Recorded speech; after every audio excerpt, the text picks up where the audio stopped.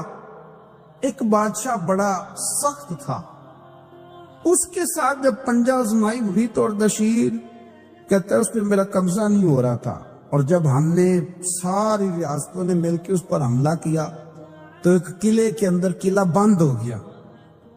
Ardashir بڑا خوبصورت آدمی تھا، بڑا سمجھدار تھا، تو وہ بادشاہ قلعہ بند ہو گیا، اس نے کہا نکلنا ہی نہیں۔ اب وہ اندر بند ہے، یک بارگی حملہ کیا تو وہ بڑا بڑا قلعہ تھا اس میں بند ہو گیا۔ اس بادشاہ کی نا جس پر حملہ کیا، اس کی بیٹی اچانک ایک دن قلعے کی دیوار پہ چڑھی تو اردشیر کے حسن و جمال کو دیکھا تو عاشق ہو گئی، اور اپنے ہی باپ کے خلاف اسے کہنے لگی کہ اگر تم میرے ساتھ شادی کا وعدہ کرے نا تو میں تجھے رستہ بتاتی ہوں حملہ کرنے کا۔ اس نے کہا میرا وعدہ رہا، تو رستہ بتا۔ اس نے رستہ بتایا اس لڑکی نے، اور بادشاہ نے حملہ کیا تو اس کا باپ قتل کیا، اس علاقے پہ قبضہ کیا شادی کے وعدے پر۔ ہاں نفسانی خواہش بندے کو اندھا کر دیتی، نہیں سمجھ آتی اس کو میں کدھر جانا ہے، اندھا کر دیتی۔ حملہ کیا، اور جب اس لڑکی کو لے کے آیا نا اپنے محل میں، تو پہلے دن شادی کی پہلی رات تھی، تو بستر بچھایا کنیز نے، تو وہ کبھی کروٹ ادھر بدلتی کبھی ادھر بدلتی، تو بادشاہ کہنے لگا کیا ہے؟ کہنے لگی بستر میں کچھ ہے مجھے تکلیف دے رہی۔ اس نے چراغ جلائے اور جب بستر اٹھایا تو ایک اتنا سا دھاگا نکلا، دھاگے سے عموماً تکلیف نہیں ہوتی، تو اس نے کہا تو اتنی نرم و نازک ہے کہ دھاگا؟ کہنے لگی میرا باپ نا میرے سے اتنا پیار کرتا تھا کہ روز میرا بستر بھی خود بچھاتا تھا، اور اس نے آلہ رکھا ہوا تھا، وہ ناپتا تھا کہ کوئی پایا اونچا نیچا تو نہیں، میری بیٹی کا بیلنس سوتے وقت خراب نہ ہو جائے، اور میرے لیے گوشت اور کپڑے بھی خود پسند کر کے لاتا تھا، کھانے پینے کا خود خیال کرتا تھا۔ اور بشیر کہنے لگا اچھا وہ اتنا پیار کرتا تھا، اور پھر تو نے اس کے ساتھ کیا کیا؟ کہنے لگا بلاؤ کنیزوں کو بلایا، فرمایا اس کو اٹھاؤ اور جلاد کے پاس لے جاؤ، اسے کہو کہ اس کے بال ایک گھوڑے کے ساتھ باندھے، پیر دوسرے گھوڑے کے ساتھ باندھے، اور ایک گھوڑا ادھر بھگا دے، کدھر بھگا دے۔ یہ جس کے باپ نے اتنا پیار کیا، یہ نفس کی اتنی غلام ہے کہ اس کی وفادار نہیں رہی تو میری وفادار کیسے بنے؟ اس نے اتنے نازوں سے پالا کہ دھاگا اسے برداشت نہیں۔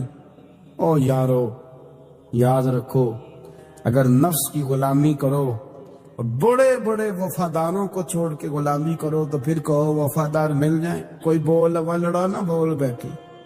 ہوں دے خصم ناراض بڑ بولیاں دے، کہاں سر کھائے تے بل ٹھنڈ پائے، بڑے فرق نہیں سجنا بولیاں دے، جڑیاں خصماں دی وچ رضا وسن، بھاگ جاگ جاندے انہاں گولیاں دے۔